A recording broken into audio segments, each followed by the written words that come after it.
This channel does not promote any violent, harmful, or illegal activities. All content provided by this channel is meant for an educational purpose only. নমস্কার, টিভি9 বাংলায় আপনাদের আরও একবার স্বাগত জানাই। আমি শুভজিৎ রয়েছি আপনাদের সঙ্গে। সকাল ৮টা মানেই এই মুহূর্তের সবথেকে গুরুত্বপূর্ণ খবর, এক্সক্লুসিভ সেই রিপোর্ট। আমাদের রিপোর্টাররা রয়েছেন বিভিন্ন প্রান্তে, আপনাদের লেটেস্ট আপডেট তুলে ধরবো। কিন্তু আজ একটা বিশেষ দিন, তার কারণ আজকের দিনে গত বছর যে ঘটনা ঘটেছিল সেই ঘটনার রেশ এখনও রয়ে গেছে, কথা নতুন করে বলার অপেক্ষা রাখে না। তিলোত্তমা খুন ধর্ষণের ১ বছর সুবিচারের অপেক্ষায় তার পরিবারের লোকজন আজও রাজপথে। আবারও গর্জন। আজ নবান্ন অভিযান রয়েছে, আপনারা জানেন। সুবিচার চাওয়া সবাইকে অভিযানে সামিল হওয়ার ডাক তিলোত্তমার বাবা মায়ের। UEM Jaipur is a perfect target for prospective students aspiring for good jobs, good education with future-ready skills. ৯ August ২০২৪ RG Kar medical কলেজে চিকিৎসক পড়ুয়ার মৃতদেহ উদ্ধার ঘিরে শোরগোল পড়ে যায় গোটা রাজ্য জুড়ে। তিলোত্তমাকে ধর্ষণ খুনে সিভিক ভলান্টিয়ার সঞ্জয় রায়কে গ্রেফতার করে পুলিশ। একবার পেরিয়ে গেলেও, ১ বছর পেরিয়ে গেলেও সুবিচারের অপেক্ষায় পরিবার। আর এই প্রেক্ষাপটে আজ আবারও নবান্ন অভিযান।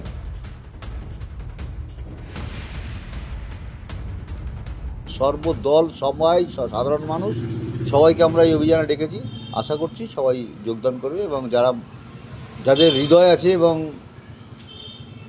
মানুষত্ব আছে, যারা তারা আগামীকাল এই অভিযানে যোগদান করবে। এবং মমতা ব্যানার্জির যে সরকার, যে প্রশাসন, যারা প্রশাসনকে নিজের দলের যন্ত্র হিসেবে ব্যবহার করে, সেই সরকারকে আমরা 14তলা থেকে নামানোর জন্যই মেইনলি এই অভিযান। শুনছিলেন তিলোত্তমার বাবার কথা। ১ বছর পেরিয়ে গিয়েছে, কিন্তু সেই ক্ষত, সেই আঘাত এখনো দগদগে। আমার দুই সহকর্মী আমার সঙ্গে রয়েছেন এই মুহূর্তে। সুশোভন রয়েছেন আমার সঙ্গে, আমার সহকর্মী সৌভিক রয়েছেন। আমি সুশোভন এবং সৌভিককে সুপ্রভাত জানাই। কিন্তু এই মুহূর্তে আমি তিলোত্তমার মা কি বলেছেন সেটা শোনাবো, তারপর আমি আমার সহকর্মীদের কাছে যাব। কারা তাকে বাড়ি ফিরতে দিল না, কেন দিল না, যারা খুন করলো তাদের কি মোটিভ ছিল, যতদিন না আমি জানতে পারবো ততদিন আমি লড়াই চালিয়েই যাব। এবং এই লড়াইতে সমস্ত নাগরিক, শুভবুদ্ধি সম্পন্ন নাগরিক, শুধু মানুষ হলেই হবে না, মান হুঁশ যারা আছে, যারা সেদিন আমার মেয়েকে ঘরের মেয়ে মনে করেছিলেন, আমি সবাইকে আহ্বান জানিয়েছি আমাদের সঙ্গে পা মেলাবেন। দিল্লির মুখ্যমন্ত্রী আমাকে একটা অ্যাওয়ার্ড দিয়েছিলেন, নারী শক্তি অ্যাওয়ার্ড, সেটা আমরা নিয়ে আবার ওনাকেই ফিরিয়ে দিয়েছি এবং বলেছি যখন আমার মেয়ের ন্যায় বিচার পাবো তখন আপনার কাছ থেকে এটা নেব। উনি আমাকে আশ্বস্ত করেছেন আপনারা ন্যায় বিচার পাবেন। ন্যায় বিচারের আশায় এখনো তারা রয়েছেন। আপনারা শুনলেন কি বলছেন তিলোত্তমার মা।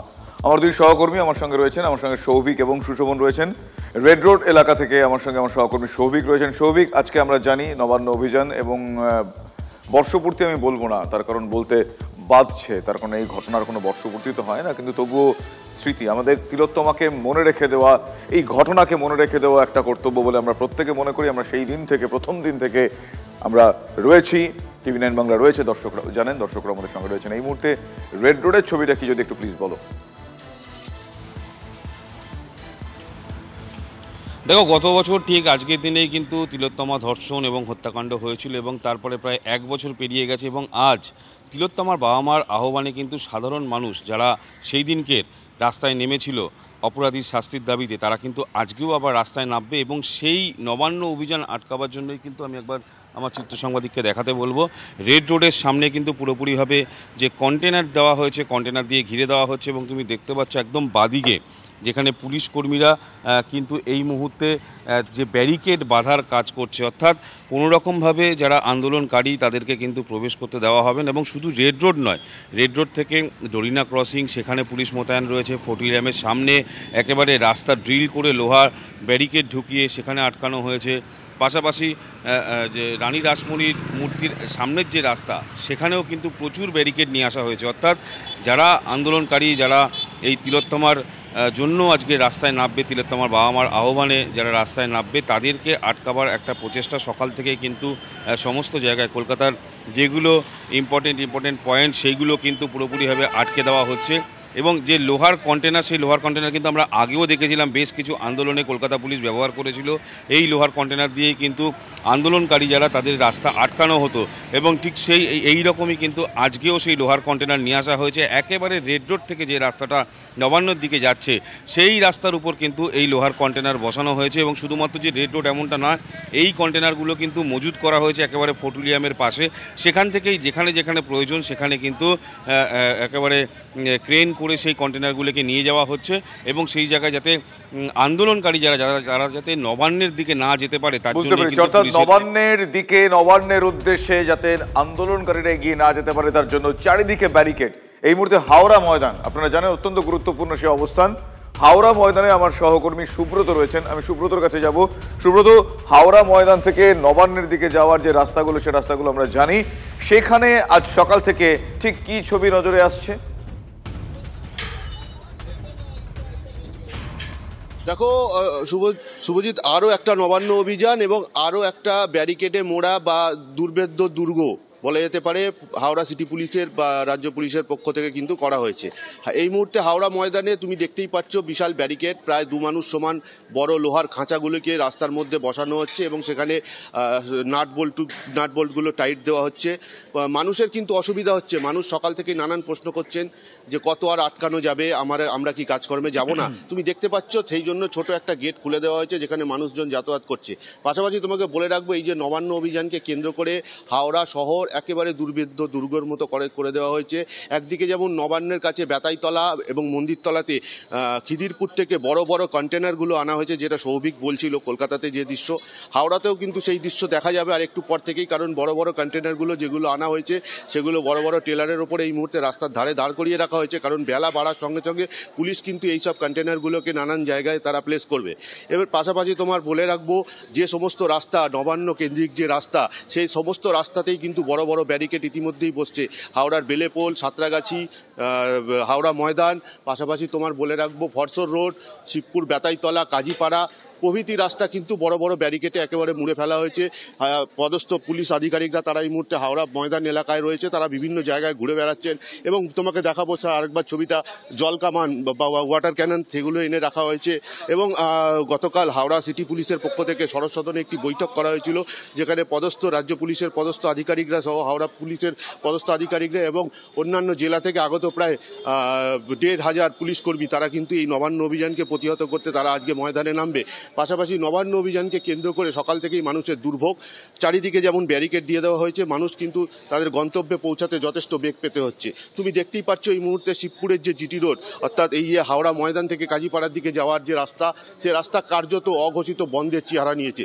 শুধুমাত্র এই রাস্তায় না, সমগ্র হাওড়া জুড়েই নবান্ন সংলগ্ন যে সমস্ত রাস্তা, সেখানে কিন্তু অঘোষিত কারফিউ বা ধর্মঘটের ডাক দিয়েছে, এমনটাই মনে করা হচ্ছে। কারণ অন্যান্য দিনের তুলনায় যানবাহনের সংখ্যা একেবারেই কম, শুধুমাত্র পুলিশ এবং ব্যারিকেড, চারিদিকে এমনই অবস্থা। শুভদীপ, একদমই সেই ছবি আমরা দেখলাম, তুমি আমাদের দেখালে, আমাদের দর্শকরাও দেখলেন সেই ছবি। আজকে নবান্ন অভিযান রয়েছে, আমরা জানি সেই নবান্নের উদ্দেশ্যে যে সমস্ত রাস্তা থেকে নবান্নকে গন্তব্য করে এগোনো, সেই রাস্তাগুলো ব্যারিকেড করে আটকে দেওয়া হয়েছে, ব্যারিকেড দিয়ে আটকে দেওয়া হয়েছে। আপনারা সেই দেখছেন কোথাও কোথাও গার্ডরেলও রয়েছে, উঁচু উঁচু ব্যারিকেড দিয়ে বাধাপ্রাপ্ত হয়েছে সেই সমস্ত রাস্তা, যাতে নবান্নের উদ্দেশ্যে যেতে না পারেন আন্দোলনকারীরা।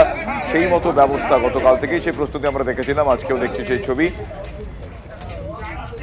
আমার অপর সহকর্মী সুশোভন এই মুহূর্তে রয়েছেন আরও একটা অত্যন্ত গুরুত্বপূর্ণ অবস্থানে, সেটা হচ্ছে সাঁতরাগাছি। সাঁতরাগাছিতে আমার সহকর্মী সুশোভন রয়েছেন। সুশোভন, আমি জানতে চাইবো, তুমি সাঁতরাগাছিতে রয়েছো, আমরা জানি নবান্নে পৌঁছতে গেলে সাঁতরাগাছির ওই দিক থেকে যারা যারা আসবেন তাদেরকে সাঁতরাগাছি পেরিয়ে আসতে হবে, ফলে সেটা কতটা গুরুত্বপূর্ণ পয়েন্ট আর আমার আপনার বলার অপেক্ষা রাখে না। সুশোভন, আমি তোমার কাছে জানতে চাইবো যে সাঁতরাগাছিতে আজ সকাল থেকে ছবিটা ঠিক কীরকম দেখতে পাওয়া যাচ্ছে রাস্তাঘাটের? দেখো, আজকে নবান্ন অভিযানের সাঁতরাগাছি অত্যন্ত গুরুত্বপূর্ণ জায়গা। তার একটাই কারণ, যে কোনো জমায়েত করার জন্য যে অনুমতি তা কিন্তু একেবারে কলকাতার যেমন রানী রাসমণি রোড তেমন এই সাঁতরাগাছি স্টেশন। আমি বর্তমানে তোমাকে দুটো ছবি দেখাবো, রাস্তার ছবি অবশ্যই দেখাবো, তার আগে তোমাকে সাঁতরাগাছি স্টেশনের মধ্যে দেখানোর চেষ্টা করছি যে ক্যাম্প একেবারে সনাতনী প্রহরী হাওড়া সেবা শিবির এবং যে ক্যাম্প করা হয়েছে সেই ক্যাম্পের পাশে কিন্তু যারা এখানে আসবেন অবস্থান করার জন্য বা নবান্ন অভিযানের জন্য তাদের জন্য কিন্তু একেবারে যে ব্যানার এবং তারা যে প্রতিবাদ করতে আসছেন সেই সমস্ত কিন্তু প্রস্তুত করে রাখা হয়েছে। এবং এই যে যেখানে এই তুমি ক্যাম্প দেখলে তার থেকে ঢিলছোড়া দূরত্ব সেখানেও কিন্তু প্রচুর পরিমাণে পুলিশ, অর্থাৎ স্টেশনের মধ্যেও কিন্তু দেখা যাচ্ছে রাজ্য পুলিশ তারা কিন্তু সেখানে নিরাপত্তার স্বার্থে তারা সেখানে রয়েছে এবং এইখানেই কিন্তু বিপুল সংখ্যক পুলিশ রয়েছে। তোমাকে এই ছবি দেখাতে দেখাতে এবার রাস্তার দিকে নিয়ে যাব, যেই রাস্তা তুমি কথা বলছিলে যে একেবারে নবান্ন যাওয়ার রাস্তা, তোমাকে দেখানোর চেষ্টা করছি। আমরা বর্তমানে সাঁতরাগাছি স্টেশন থেকে বেরোচ্ছি, বেরিয়ে এই যে তুমি দেখানোর চেষ্টা করছি এই যে পার্কিংয়ের পাশে যে অ্যাডভেস্টার ঘেরা জায়গাটা দেখছো, এই জায়গাটাও কিছুক্ষণ আগে পুলিশ কিন্তু পুরোপুরি বন্ধ করে দেওয়া হলো। অর্থাৎ কোনো রকম জায়গা রাখা হচ্ছে না যে কোনোভাবে যাতে যাওয়া যায়। আর এবার তোমাকে মেন রাস্তার দিকে আমি দেখানোর চেষ্টা করব, যেটা এখনও পর্যন্ত খোলা রয়েছে, শুধুমাত্র ছোট গাড়ি যাওয়ার অনুমতি দেওয়া হচ্ছে। আমার চিত্র সাংবাদিক গৌরব পাল দেখানোর চেষ্টা করছে যে একেবারে যে অংশটা খোলা রয়েছে সেই দিকটা দেখানোর চেষ্টা করছে। তুমি দেখতে পাচ্ছ জলকামান প্রস্তুত করা হয়েছে, পদস্থ অফিসার যারা তারা রয়েছেন। স্টেশনে যেমন পুলিশের সংখ্যা তুমি দেখতে পারলে, একেবারে যে ব্যারিকেড যা রাখা হয়েছে সাঁতরাগাছিতে সেখানেও কিন্তু যথেষ্ট পুলিশের সংখ্যা রয়েছে। এবং এখনও পর্যন্ত যে দুটো লেন রয়েছে, অর্থাৎ নবান্নর দিক থেকে যারা সাঁতরাগাছি আসবে সেই লেন পুরোপুরি বন্ধ, সাঁতরাগাছির দিক থেকে যারা নবান্ন যাবে সেই দিক লেনটা খোলা রয়েছে, কিন্তু নবান্নর দিক থেকে শুধুমাত্র আসার জন্য অনুমতি দেওয়া হচ্ছে, অর্থাৎ কোনোভাবেই নবান্নর দিকে যেতে দেওয়া হচ্ছে না। এবং তুমি দেখতে পাচ্ছ যে ব্যারিকেডটা কিন্তু পুরোপুরি রাখা হয়েছে, পুরোপুরি বন্ধ। স্বাভাবিকভাবেই কিন্তু এই সাঁতরাগাছি গুরুত্বপূর্ণ জায়গা এবং এছাড়াও তোমাকে বলে রাখি একাধিক জায়গায় সিসি ক্যামেরাতে মোড়া এবং মাইকিংয়ের ব্যবস্থা করেছে পুলিশের তরফ থেকে। অর্থাৎ এখানে যদি জমায়েত হয় এবং যারা জমায়েত করতে আসবেন পুলিশ কিন্তু পুরোপুরি প্রস্তুত। আর কিছুক্ষণ আগে স্টেশনের মধ্যে দেখালাম যে যারা জমায়েত করতে আসবেন তাদের জন্য কিন্তু একটি ক্যাম্প পর্যন্ত করে দেওয়া হয়েছে, অর্থাৎ সময়ের অপেক্ষা যে একেবারে যে দুপুর 12টার সময় সাঁতরাগাছি স্টেশনের কী চিত্র হয়। একদমই তাই, সেদিকে আমাদের অবশ্যই আমাদের নজর থাকবে।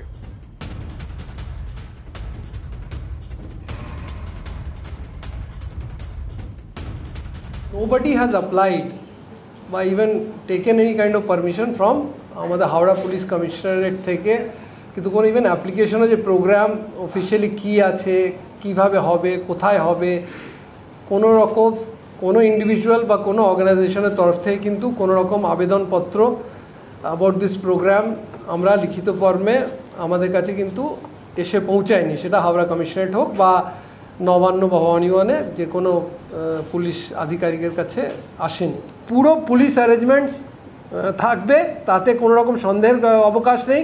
আমাদের সব রকম ব্যবস্থা থাকবে যাতে কোনো রকম ব্রিচ না হয়, কোনো প্রবলেম না হয়। আর যদি কেউ প্রবলেম করেন, ইন্ডিভিজুয়াল হতে পারে বা কোনো এ তরফ থেকে হতে পারে, তাহলে কিন্তু যেটা বললাম proportional, equal and immediate response and lawful, the first thing would be lawful response will follow.